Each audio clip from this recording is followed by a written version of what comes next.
नमस्कार दोस्तों, एसीसी सहियारा में आपका स्वागत है। उम्मीद है आप सभी अच्छे होंगे। आइए हम अपने क्लास को आगे बढ़ाते हैं। कल हम लोगों ने वर्ग 9 के भौतिकी से दूसरे अध्याय गति प्रारंभ किया था और उसमें हमने विभिन्न प्रकार के गतियों के बारे में जाना था। उम्मीद है आपको फायदा हुआ होगा। आइए अब उस बिंदु को आगे बढ़ाते हैं। चूंकि तमाम प्रकार की गतियां हैं, किंतु इस वर्ग के इस अध्याय में हम केवल रेखीय गति का अध्ययन करेंगे। ठीक है, हम केवल रेखीय गति का अध्ययन करेंगे। रेखीय गति में भी सरल रेखीय गति और वक्र रेखीय गति। तो आइए सबसे पहले हम सरल रेखीय गति की चर्चा करते हैं। अब मान लेते हैं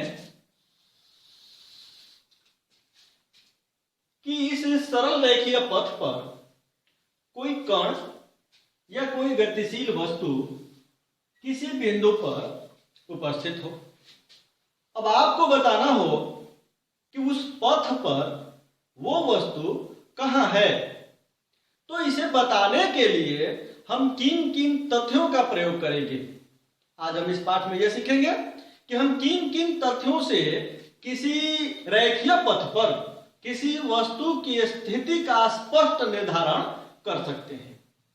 अब जैसे कल हम लोगों ने चर्चा किया था कि किसी वस्तु की गति की स्थिति अथवा विराम की स्थिति आपेक्षिक पद होते हैं, अर्थात किसी अन्य वस्तु की तुलना करके हमें यह बताना पड़ता है कि उस मूल वस्तु या मूल बिंदु की तुलना में कोई वस्तु विराम में है या गति में है। ठीक है, तो हमें किसी भी वस्तु की किसी भी सरल रेखीय पथ पर स्थिति का वर्णन करने के लिए स्पष्ट रूप से एक मूल बिंदु का चुनाव करना होगा। अब इस पथ पर, इस सरल रेखीय पथ पर हम कहीं भी कोई एक पॉइंट, कोई एक बिंदु निर्धारित करते हैं। तो मान लेते हैं कि यहां हमने कोई बिंदु निर्धारित किया और इस बिंदु का नाम ए रख दिया। ठीक है, अब हम इतना बता सकते हैं कि वो वस्तु ए से कुछ दूरी पर स्थित है। ठीक है, तो हमें किसी वस्तु की स्थिति का स्पष्ट निर्धारण करने के लिए पहला बिंदु चाहिए एक मूल बिंदु, जिसकी तुलना में हम उस वस्तु की स्थिति को बताएंगे। ठीक है, लेकिन केवल मूल बिंदु से ही हम बता पाएंगे। तब हमें इसके लिए यह ढूंढना होगा कि उस मूल बिंदु से वस्तु दूरी की इकाइयों में कितनी दूर है।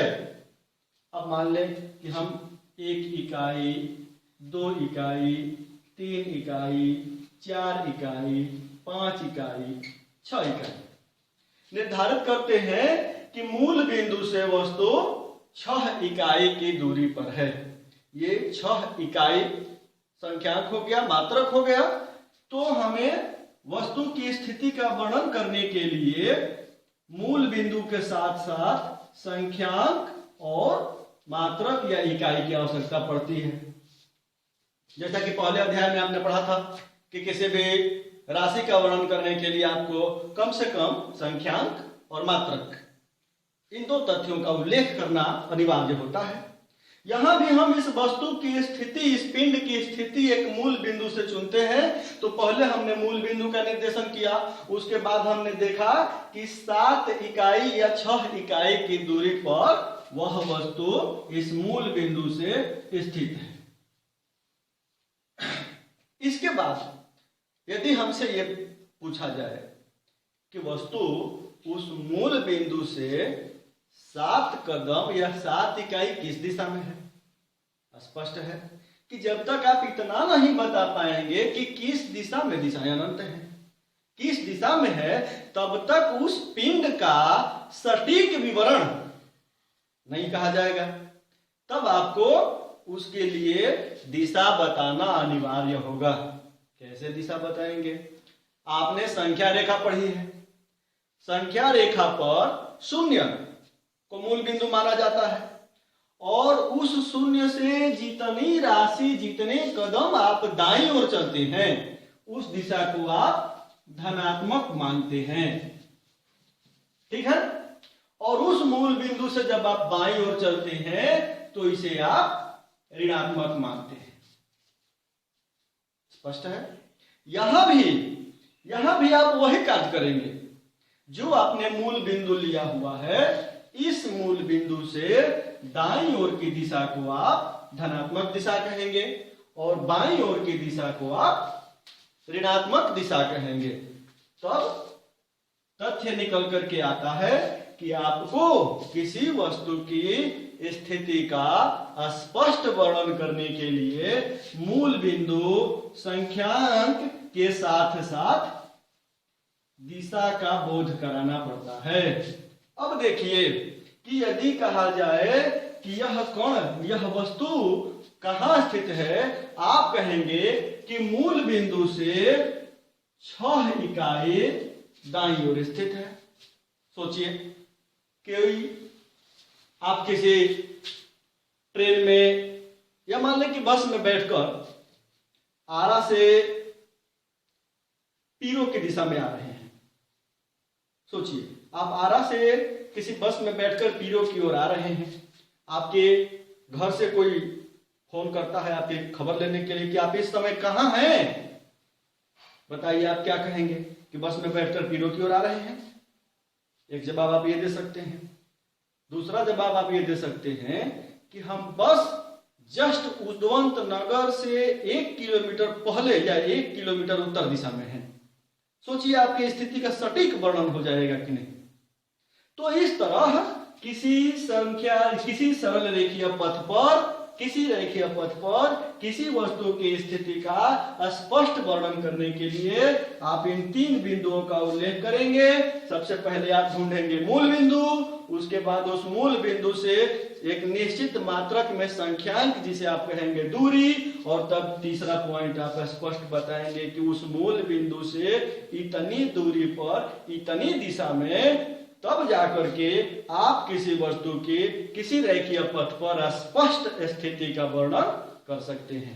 ठीक है। तो स्पष्ट है। अब आप किसी रेखीय पथ पर किसी वस्तु की स्थिति का सटीक वर्णन कर पाने में अपने आप को सक्षम पाएंगे। अब हम इस पाठ से अगला बिंदु उठाते हैं, दूरी और विस्थापन। दूरी और विस्थापन। तो पहले पाठ में जब आपने राशियां पढ़ी थी तो उस पाठ में आपने लंबाई का जिक्र किया होगा, जो एक मौलिक राशि है, आधारी राशि है। अब यहां हम आते हैं दूरी। तो जैसे आपने अक्सर मान लेते हैं कि आप घर से चले विद्यालय की ओर, तो आपके घर से विद्यालय तक पहुंचने में आपने जितने रास्ता तय किया, उस रास्ते की किसी भी मात्रक में परिमाण को, यानी रास्ते की लंबाई की माप को आप दूरी कहते हैं। यदि आप इसे परिभाषित करना चाहें तो आप कह सकते हैं कि किन्हीं दिए गए 2 बिंदुओं के बीच तय किए गए रास्ते की माप को, रास्ते की लंबाई की माप को आप दूरी कहते हैं। और जैसे ही आप लंबाई की माप करते हैं, पथ के लंबाई की माप करते हैं, तो आपको इसका वर्णन करने के लिए 2 तथ्यों की आवश्यकता होती है, एक संख्यांक और दूसरा मात्रक। ठीक है। आप संख्यांक और मात्रक का प्रयोग करके किसी भी वस्तु के किसी अन्य वस्तु की अपेक्षा दूरी का बोध करा सकते हैं। संख्यांक कुछ भी हो सकते हैं और मात्रक कुछ भी हो सकते हैं। अब यदि आपने संख्यांक के रूप में 5 प्रयोग किया और मात्रक के रूप में मीटर प्रयोग किया, तो किसी वस्तु की दूरी बताने के लिए आप कह सकते हैं कि वह वस्तु किसी अन्य वस्तु की तुलना में 5 मीटर की दूरी पर है। ठीक है, उदाहरण हम एक और लेते हैं। मान लिया कि इस ए बिंदु से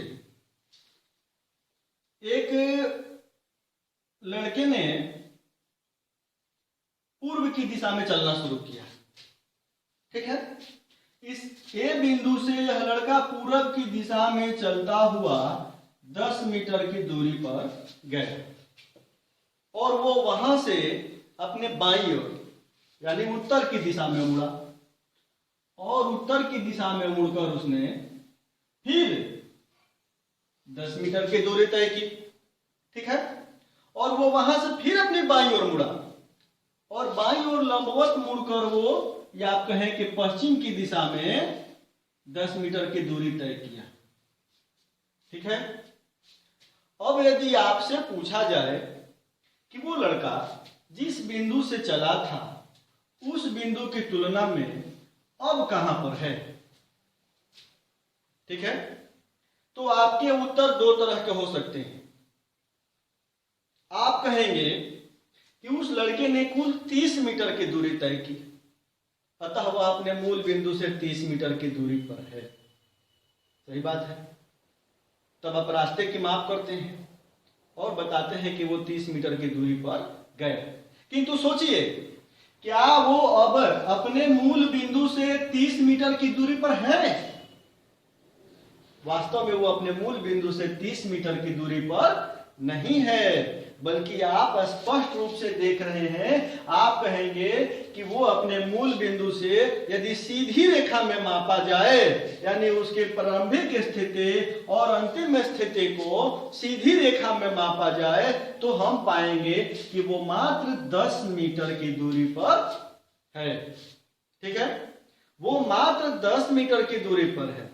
अब तनिक सोचिए कि यदि आप कहते हैं कि वो जहां से चलना प्रारंभ किया वहां से मात्र 10 मीटर की दूरी पर है, तो ये थोड़ा हास्यास्पद हो सकता है कि इधर 10 मीटर तो यहां तय करके मुड़ गया था, मुड़ करके यहां फिर 10 मीटर तय किया, फिर 10 मीटर तय किया, कुल 30 मीटर की दूरी तय की। तब यदि आप कहते हैं कि वो 10 मीटर उत्तर की दिशा में है, सोचिए, आप कहते हैं कि उसने जहां से चलना शुरू किया था वहां से 10 मीटर उत्तर की दिशा में स्थित बिंदु बी पर है, तब आपका उत्तर, आपका वर्णन सटीक कहा जाएगा।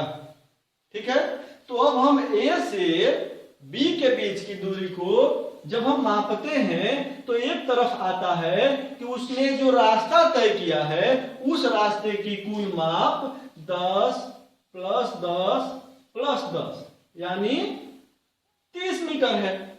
सोचिए कि वो मूल बिंदु से मात्र 30 मीटर की दूरी पर है। उसने 30 मीटर की दूरी तय की, लेकिन है कहां ये यदि बताना हो तो आप कहेंगे कि वो 10 मीटर उत्तर की दिशा में है। 10 मीटर उत्तर की दिशा में है। सोचिए, तो यहां आकर के ये क्लियर होता है कि जो आपने मूल बिंदु की अपेक्षा में अंतिम बिंदु का जो सटीक वर्णन सीधी रेखा में वर्णन किया है, उससे जो परिमाण निकल करके आया, इस परिमाण को आप विस्थापन कहेंगे। और उस बिंदु तक पहुंचने के लिए उसने जिस मार्ग का प्रयोग किया उस मार्ग की पूरी लंबाई को आप दूरी कहेंगे। ठीक है, इस प्रकार स्पष्ट हो जाता है कि दूरी और विस्थापन दोनों का संबंध गति से है, किंतु जहां दूरी दोनों बिंदुओं के बीच पूरे रास्ते की माप को कहते हैं, वहीं विस्थापन दोनों बिंदुओं यानी मूल बिंदु और अंतिम बिंदु के बीच सरल रेखीय अंतर को कहते हैं। ठीक है, और एक संबंध यह होता है कि जहां दूरी अदिश राशि है, यानी दूरी को बताने के लिए आपको केवल संख्यांक और मात्रक की आवश्यकता है, दिशा की आवश्यकता नहीं होती, किंतु आप जब उस वस्तु के विस्थापन का वर्णन करते हैं तो आपको संख्यांक मात्रक के साथ साथ दिशा भी बतानी पड़ती है। ठीक है, तो इस प्रकार दूरी और विस्थापन में एक मूल अंतर यह हो गया कि दूरी अदिश राशि है, विस्थापन सदिश राशि है। साथ ही दूरी वस्तु द्वारा तय किए गए पथ की माप को कहते हैं, जबकि विस्थापन अंतिम स्थिति और मूल स्थिति के बीच सरल रेखीय अंतर को कहते हैं। ठीक है, अब मान ले, मान लीजिए हम किसी सरल रेखीय पथ पर दूरी और विस्थापन के बीच संबंध देखते हैं। ठीक है, माना कि कोई वस्तु, कोई पिंड मूल बिंदु से 2 मीटर दाईं ओर स्थित है।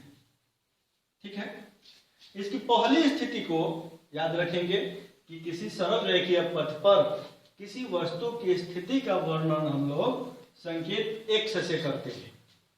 तो अब मान लें कि कोई वस्तु मूल बिंदु से 2 मीटर दाईं ओर के किसी बिंदु पर अवस्थित हो, तो उसे हम उस वस्तु की प्रारंभिक अवस्था या प्रारंभिक स्थिति कह सकते हैं, और उसके लिए हमने संकेत लिया x1। तो हमें बताना हो कि x1 क्या है, तो x1 का परिमाण है +2 मीटर। ध्यान दीजिए, ये मीटर के परिमाप पर हमने लिया हुआ है, और +2 मीटर बताने से सटीक उस वस्तु की स्थिति का पता चलता है कि वो मूल बिंदु 0 से दाईं ओर 2 मीटर की दूरी पर अवस्थित है। ठीक, अब मान लेते हैं कि उसने वहां से गति करना प्रारंभ किया और 5 मीटर वो उसी दिशा में, धनात्मक दिशा में वो 5 मीटर की दूरी पर आगे बढ़ा। तो यहां से चलना शुरू करें, 1 2 3 4 और 5, वो इस बिंदु पर पहुंचा। ठीक है, तो उस बिंदु पर वो आकर के रुका, हमसे पूछा जाए कि उसकी दूसरी स्थिति क्या है, तो हम कहेंगे कि x2 जो है वो है प्लस क्या 7 मीटर, नहीं +7 मीटर। अब हमसे पूछा जाए कि उस वस्तु ने या उस लड़के ने, उस पिंड ने कितनी दूरी तय की, तो जब आप दूरी पूछी जाए तो आप कहेंगे कि उसने दूरी तय की कितनी, तो 7 - 2 यानी कुल 5 मीटर। यहां आपको दिशा बताने की आवश्यकता नहीं होगी, लेकिन पूछा जाए कि उसका विस्थापन क्या हुआ, तो विस्थापन जब आप बताएंगे तो विस्थापन कहेंगे कि अंतिम स्थिति माइनस प्रारंभिक स्थिति, यानी दोनों बिंदुओं के बीच सीधी रेखा में कुल निश्चित दूरी। तो x2 +7 -x1 +2 यानी +7 - 2 बराबर +5, यानी उसका विस्थापन कितना हुआ, +5 मीटर का विस्थापन हुआ। वो जिस बिंदु पर था उस बिंदु से दाईं ओर की दिशा में 5 मीटर उसने चली। ध्यान रखें, इस स्थिति में आप क्या देखते हैं कि दूरी भी 5 मीटर है और विस्थापन भी 5 मीटर है, यानी सरल रेखीय पथ पर किसी निश्चित पथ से, किसी निश्चित बिंदु से किसी निश्चित बिंदु तक यदि वस्तु दूरी करे तो उस स्थिति में दूरी और विस्थापन समान हो सकते हैं। अब मान लेते हैं तीसरी स्थिति कि वो अपने जिस बिंदु पर था उस बिंदु से 5 कदम वो दाईं ओर चला, और वहां से वापस 2 कदम वो बाईं ओर चला, और बाईं ओर चलकर इस बिंदु पर आया। मान लेते हैं कि इसको A कहा, इसको B कहा, और इस बिंदु को C कहा। अब हमें पता करना हो कि उसकी दूरी कितनी है, कितना दूरी उसने तय किया। तो दूरी आप कहेंगे कि पहले 1 2 3 4 5 मीटर, फिर वापस 1 2 मीटर, यानी कुल मिलाकर के उसने दूरी तय की 7 मीटर की। ठीक है, उसने अपने ए बिंदु से 7 मीटर की दूरी तय की। क्या वो 7 मीटर की दूरी पर है? स्पष्ट आप कहेंगे कि नहीं। और तब आप कहेंगे, यदि पूछा जाए कि उसका विस्थापन क्या हो, विस्थापन क्या हो, तो इस स्थिति में इसका विस्थापन क्या हो। तो आप देख रहे हैं कि इसकी अंतिम स्थिति कहां है, तो अंतिम स्थिति यानी x2 है माइनस, आप लिखेंगे कि इसके विस्थापन बराबर x2 माइनस x1। अब x2 कहां है, तो आप कहेंगे कि स्पष्टतः x2 जो है वो प्लस 5 मीटर के बिंदु पर है, और x1 यानी प्रारंभिक स्थिति क्या है, तो प्लस 2 मीटर है। स्पष्ट है कि प्लस 5 माइनस 2 प्लस 3 मीटर। अब देखिए इस स्थिति में उस पिंड के द्वारा तय की गई दूरी 7 मीटर, जबकि विस्थापन 3 मीटर। ठीक है, विस्थापन बताता है कि अपने प्रारंभिक स्थिति से कितनी दिशा में और सरल रेखीय पथ पर कितनी दूर है। स्पष्ट है। इसके पहले वाले उदाहरण में आपने देखा कि विस्थापन बराबर हो सकता है दूरी के। ठीक है, इस उदाहरण में आप क्या देख रहे हैं कि विस्थापन छोटा हो सकता है दूरी से। ठीक है, क्या कोई ऐसी स्थिति हो सकती है जिसमें विस्थापन बड़ा हो जाए दूरी से? सोचिए, क्या कोई ऐसी स्थिति हो सकती है, किसी वस्तु के द्वारा तय कोई ऐसी दूरी हो सकती है जिसमें विस्थापन बड़ा हो दूरी की तुलना में? स्पष्टतः ऐसा संभव नहीं है। कभी भी ऐसा नहीं हो सकता कि विस्थापन बड़ा हो जाए दूरी की तुलना में। दूरी बड़ी हो सकती है विस्थापन की तुलना में, दूरी बराबर हो सकती है विस्थापन की तुलना में। एक अन्य स्थिति की हम चर्चा करते हैं कि माना कि वही वस्तु पहले उसने अपने दाईं दिशा में यानी धनात्मक दिशा में 5 मीटर की दूरी तय की, और वहां से रिटर्न फिर बाईं ओर अपने 5 मीटर की दूरी उसने कुल तय की। अब कहां वो है? आप स्पष्ट कहेंगे कि जिस बिंदु पर था वापस उसी बिंदु पर है। स्पष्ट है। इस स्थिति में आप कहेंगे कि उसके द्वारा तय की गई दूरी कितनी है, तो उसके द्वारा तय की गई दूरी 5 मीटर और फिर 5 मीटर, यानी उसने दूरी तय कर ली कितनी? 10 मीटर। और आपसे पूछा जाए कि उसका विस्थापन कितना हुआ, आप कहेंगे कि उसका विस्थापन यानी अंतिम स्थिति माइनस प्रारंभिक स्थिति यानी plus 2 meter minus plus 2 meter. ठीक है, यानी प्लस 2 मीटर माइनस 2 मीटर बराबर 0 मीटर। ठीक है, इसका अर्थ यह हुआ कि यदि वस्तु दूरी तय करे तब भी उसका विस्थापन 0 हो सकता है। ठीक है, किसी गतिशील वस्तु का विस्थापन 0 हो सकता है, गति करने वाले वस्तु का विस्थापन 0 भी हो सकता है, भले ही उसने कितनी भी दूरी तय की हो। ठीक है, तो इस तरह विस्थापन और दूरी में संबंध आप स्पष्ट रखेंगे। विस्थापन और दूरी बराबर हो सकते हैं, विस्थापन दूरी से छोटा हो सकता है यानी दूरी विस्थापन से बड़ी हो सकती है, विस्थापन 0 हो सकता है यदि दूरी अशून्य हो, यानी दूरी तय की जाए इसके बावजूद भी विस्थापन 0 हो सकता है, किंतु किसी भी परिस्थिति में दूरी से बड़ा विस्थापन नहीं हो सकता। दूरी विस्थापन से बड़ी हो सकती है किंतु विस्थापन दूरी से बड़ा नहीं हो सकता है। ठीक है, तो ये हमने दूरी और विस्थापन के बीच संबंध को देखा। हमारा अगला पॉइंट है इस बिंदु में कि सदिशों का ज्यामितीय निरूपण।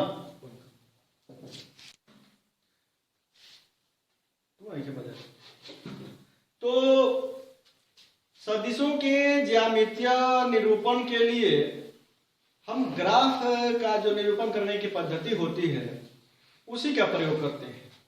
जैसे ग्राफ में हम 2 अक्ष का प्रयोग करते हैं, एक ऊर्ध्वाधर अक्ष और एक क्षैतिज अक्ष, है ना। ऊर्ध्वाधर अक्ष को आप वाई अक्ष कहते हैं और क्षैतिज अक्ष को आप एक्स अक्ष कहते हैं। जहां दोनों अक्ष एक दूसरे को प्रतिच्छेद करते हैं उसे आप मूल बिंदु कहते हैं। ठीक है, ध्यान में रखेंगे कि इस तरह ये मूल बिंदु होता है। अब जब आपको राशियों का प्रयोग करना हो तो ठीक वैसा ही करते हैं कि इस मूल बिंदु से दाईं ओर मापी गई दूरियां धनात्मक मानी जाती हैं। पुनः मूल बिंदु से y अक्ष पर ऊपर की ओर मापी गई राशियां धनात्मक मापी जाती हैं। इसी प्रकार x अक्ष पर मूल बिंदु से बाईं ओर मापी गई राशियां ऋणात्मक होती हैं और y अक्ष पर मूल बिंदु से नीचे की ओर मापी गई राशियां ऋणात्मक होती हैं। ठीक है, इसी के साथ साथ अब यदि आप इन चार दिशाओं को जो हमारी भौतिक दिशाएं हैं उनका नाम देना चाहें तो जैसे नक्शे में मैपिंग में प्रयोग किया जाता है, ऊपर की दिशा को उत्तर, नीचे की दिशा को दक्षिण, दाईं ओर की दिशा को पूरब और बाईं ओर की दिशा को पश्चिम मापा जाता है।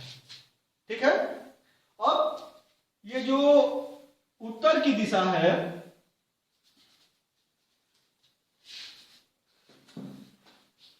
इस उत्तर और इस पूरब के बीच की जो दिशाएं होंगी इसको आप उत्तर पूर्व या पूर्वोत्तर कह सकते हैं। ठीक है, इसको आप उत्तर पूर्व या पूर्वोत्तर कहते हैं, इसको आप उत्तर पश्चिम या पश्चिमोत्तर कहेंगे।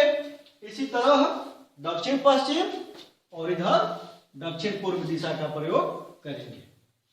ठीक है, इसके साथ साथ कई बार ऐसी स्थिति होती है कि बिल्कुल सटीक वर्णन करना होता है तो उसके लिए आप क्या करते हैं कि किसी एक अक्ष से आप कोण की माप कर लेते हैं।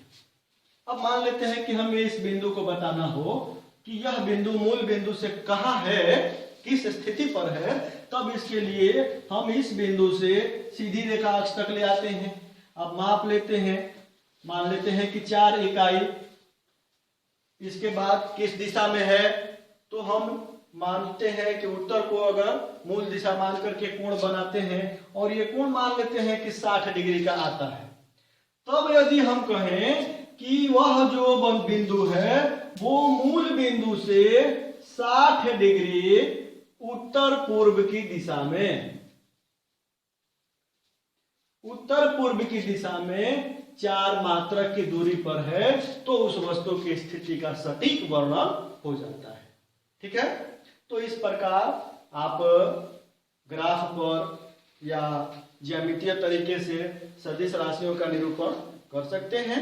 आशा करता हूं कि आपने इन बिंदुओं को आसानी से अच्छी तरह समझा होगा।